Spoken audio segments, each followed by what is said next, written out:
ఏకాగ్రత విడిగా చెప్పుకోవాల్సిన అవసరం లేదు, కానీ ఒకవేళ చెప్పుకుందాం. పిల్లలకి ఏకాగ్రత కుదరడానికి పిల్లవాడంటే ఒక పట్టాన కూర్చోడండి, ఒక చోట కూర్చోమంటే స్కూల్కి చదవమంటే చదువుకోడు.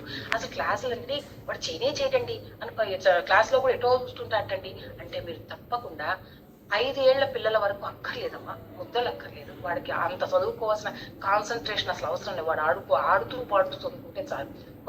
కొంచెం పెద్ద అయ్యాక 2వ క్లాసు 3వ క్లాసు కూడా వాడికి కావాలి. కొంత అందరిలో వెనకబడితే మనకి బాగుంటుంది. అందుకని వాడు చదువుకోవాల్సిన టైం మొదలెట్టినప్పుడు అయ్యో హోంవర్క్ చేయట్లా, ఆటల మీదే ఉన్నాడు అంటే వాడికి ఆటలకి టైం ఇవ్వాలి, వాడు చదువుకోవడానికి టైం ఇవ్వాలి.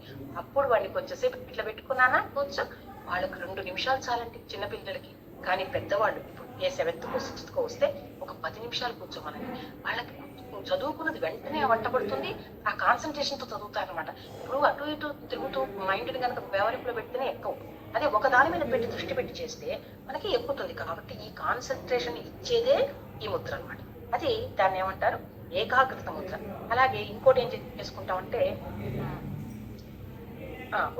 బీపీ దగ్గరికి వద్దాం. బీపీ తగ్గడానికి అంటే ఇప్పుడు బీపీలో తగ్గడానికి ఎక్కడానికి అంటూ ఉండదండి. మీరు వేరే ముద్ర ఉంది అసలు అయితే తగ్గడానికి చెప్తాను నేను. కానీ బీపీలో మామూలుగా జ్ఞానముద్ర మీరు రోజు పెట్టుకుంటూ ఉంటే రోజు మీకు అలవాటు ఉండాలి. మీరు ధ్యానం చేస్తారా లేదా అన్నది ఇక్కడ ఏమి ఈ కళ్ళు మూసుకొని కూర్చుంటారా ఇవన్నీ కాదు మేడం. ఇవన్నీ కూడా చక్కగా మీరు ఇలా పెట్టుకొని కొంచెం సేపు కూడా ఒక 15 నిమిషాలు కూర్చున్నా కంటిన్యూస్ గా చేసే వాళ్ళకి బీపీ పెరగదు. లో బీపీ వాళ్ళకేమో మళ్ళీ లో బీపీ రావు, బీపీ నార్మల్ గా ఉంటుంది. ఈ జ్ఞానముద్ర చాలా ముఖ్యం అనమాట. అలాగే హృదయ ముద్ర అని ఉంటుంది మేడం.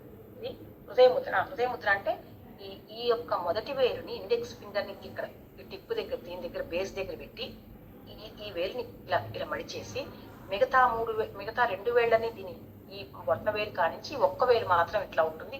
ఇది హృదయంలా కనిపిస్తుంది షేప్ అనమాట. కాబట్టి దీన్ని హృదయ ముద్ర అంటారు. ఇది పెట్టినందువల్ల హృదయానికి బలము, అలాగే బ్లడ్ సర్క్యులేషన్ కూడా నార్మల్ చేస్తుంది. ఎందుకంటే రక్త సరఫరా బాగుందనుకోండి ప్రెషర్ తగ్గిపోతుంది కదా. ఆ ప్రెషర్ లేకపోతే ఆ హై ప్రెషర్ తగ్గుతుంది, లో ప్రెషర్ ఉన్న వాళ్ళకి నార్మల్ అవుతుంది. ఈ ముద్ర పెట్టిన ఎన్ని రోగాలకు లివర్, ఈ యొక్క హృదయం, పెద్ద ఆర్గాన్స్ అన్నిటిని చక్కగా కాపాడుతుంది. దీన్ని సంజీవిని ముద్ర అంటారు. దీన్ని రోజు చేసే వాళ్ళకి రోగాలు వాళ్ళ జోలికి రావు. కాబట్టి ఈ ముద్రని మళ్ళీ చెప్తున్నాను. ఈ వాయువుని తత్వాన్ని తీసుకొచ్చి ఇక్కడ బేసు దగ్గర పెట్టి దీన్ని అగ్నిని ఇలా మూసేసి ఈ యొక్క తంబు యొక్క టిప్స్ కే ఈ 2 మధ్య వేళ్ళు పెట్టి ఈ లిటిల్ ఫింగర్ కనుక ఇలా పెడితే దీన్ని ఈ అపాన వాయుముద్ర అంటే అపాన ముద్ర వాయుముద్ర 2 ముద్రలు కలిపాము. ఈ చక్కగా ఈ వరుణుడు అంటే హాయిగా సరఫరా బాగుంటుంది, బ్లడ్ సర్క్యులేషన్ శుభ్రంగా జరుగుతుంది.